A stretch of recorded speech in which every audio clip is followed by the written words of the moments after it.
Olá, já estamos no ar com a síntese econômica e o assunto de hoje é a taxa Selic. Mas antes, se você está assistindo esse vídeo e ainda não se inscreveu no nosso canal, se inscreva agora mesmo, acione o sininho para você poder receber notificações sempre que tiver vídeo novo aqui no canal. E se você prefere ouvir na versão áudio, acesse a Spotify na versão podcast também disponível para você.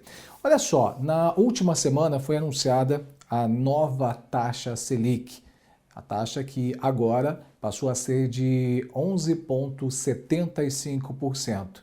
Anteriormente estava em 10,75% e agora passa a 11,75%. E para a gente entender um pouco mais de quais os reflexos, que essa taxa traz ao bolso do consumidor, é que já está aqui comigo Laura Pacheco. Laura, antes da gente falar um pouquinho sobre os reflexos, muita gente talvez não saiba o que é a taxa Selic. Eu gostaria que você explicasse para a gente, de fato, o que é a taxa Selic. Seja bem-vindo. Claro, Jucinei. Vamos lá, vamos entender o que é a taxa Selic, então, antes de entender o impacto que isso pode ter para a nossa economia, para o nosso bolso, para a nossa realidade, né? O que acontece? O que é o mercado financeiro? O mercado financeiro é um ambiente que se comercializa dinheiro. Então, eu quero comprar uma casa, eu não tenho dinheiro, eu posso ir lá e financiar. Financiamento é a mesma coisa que eu comprar dinheiro. Agora, quando eu também, às vezes, estou passando por alguma situação e demando por um empréstimo pessoal, é algo muito parecido com isso também. Eu estou lá comprando dinheiro. Aí, qual que é o preço do dinheiro? É o juro. Então, juros nada mais é do que o preço do dinheiro no mercado. E o que é a taxa básica de juros? É a taxa que vai ser a referência para o banco que vai te ceder um financiamento, para a financeira que vai lá fazer um empréstimo pessoal. Então, existe essa taxa básica de juros que vai servir de referência para quem vende dinheiro. O nome dessa taxa básica é taxa Selic.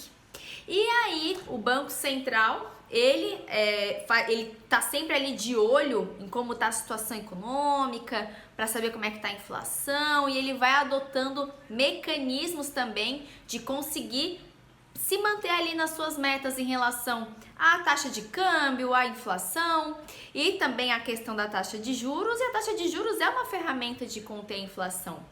Só que aí acontece que algo que algumas pessoas fazem um pouquinho de confusão é que a Selic meta, ela é a meta, mas quando a gente vai ver a taxa que realmente está sendo praticada, é a Selic over. Então, existem dois modelos de taxa Selic aí que deve se levar em consideração, diferentemente de que serviço você está falando, ou investimento, ou mesmo de algum empréstimo, por exemplo. Exatamente. A gente tem ali a Selic meta sendo assim a meta para a taxa de juros que vai servir de referência para o restante do mercado. Mas o que efetivamente vai ser praticado no mercado vai ser algo diferente, certo? Porque assim, acaba sendo diferente. Agora, quando a gente até fala de empréstimo pessoal, vai até bem mais do que isso, né? Então, é sempre interessante a gente entender que ela vai servir de referência. Esse aumento vai refletir, sim, nas taxas que estão sendo praticadas por aí. Só que as taxas que estão sendo praticadas por aí, tanto para quem vai pegar empréstimo como para quem vai querer investir e ganhar juros, vai ser uma taxa diferente dessa. Então, isso que é sempre importante. Ele é como se fosse uma diretriz que ele está dando para nossa economia, porque ele está ali sempre olhando, equilibrando pratos, na verdade. Eu brinco que política monetária, fiscal, é o equilíbrio de pratos. A gente vai ajustando uma coisa ali, outra ali, de vez em quando cai um prato, quebra um, daí tenta consertar. É algo meio assim que acontece quando a gente fala de política monetária e de política fiscal também.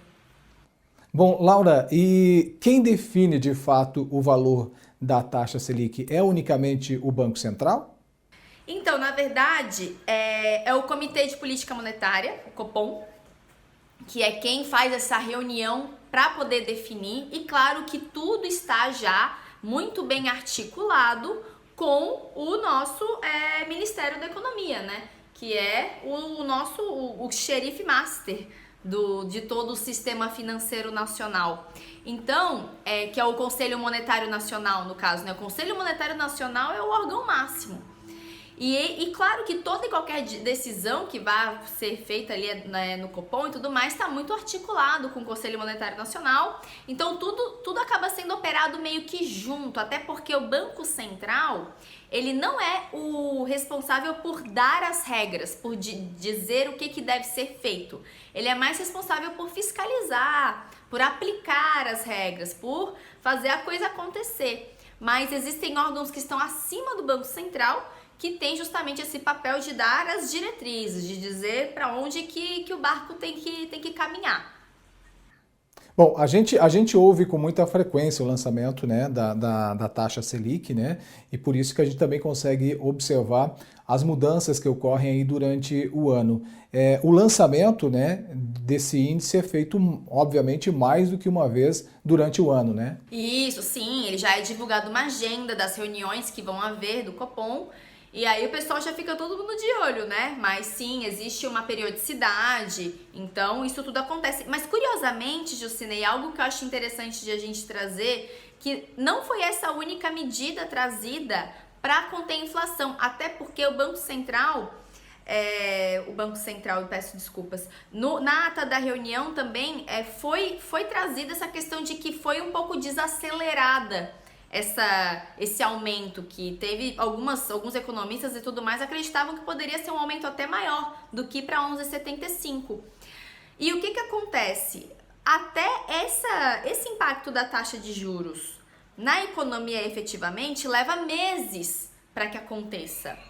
Então não é de pronto que aumentou a taxa de juros vai conter a inflação. Não é assim que as coisas funcionam, levam meses. Então ali naquele momento de decisão eles vão sempre tentar entender se estão pesando a mão ou não, para saber se estão sendo muito severos nesse aumento.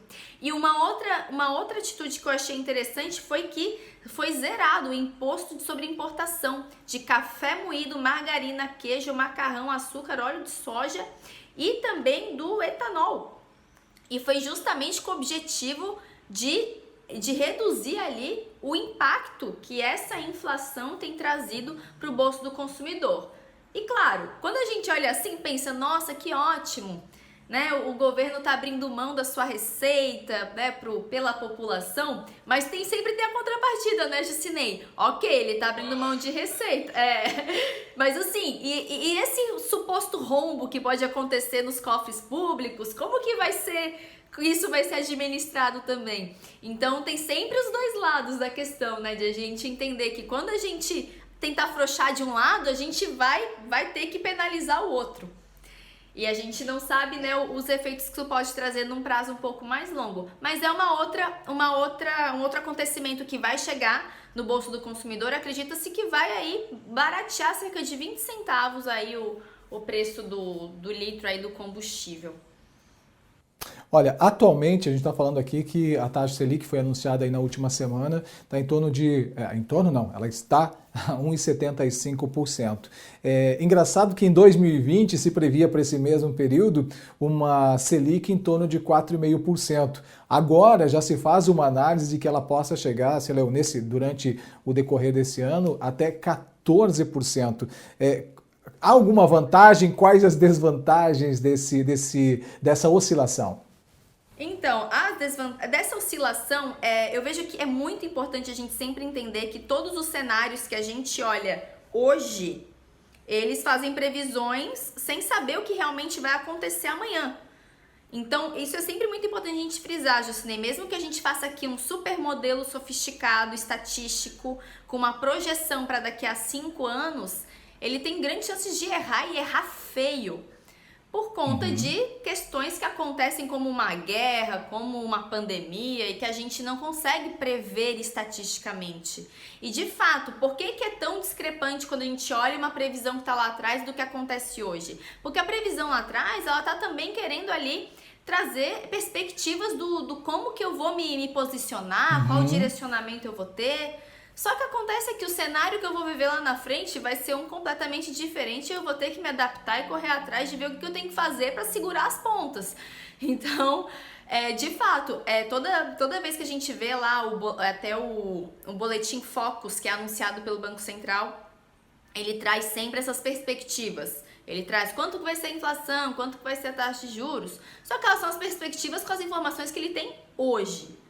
Agora, as informações que a gente vai ter amanhã já vão ser outras e tudo pode mudar e de forma muito abrupta, porque 14%, gente, é mais que 1% ao mês. E mais uma vez, para quem está pagando juros, é um desastre, mas para quem está recebendo, é festa. Por exemplo, só para a gente trazer aqui na ótica, a poupança paga, se não me falha a memória, 70%, né, da taxa Selic. Claro que tem outros critérios também. Então, para quem tem o dinheirinho na poupança, também é interessante.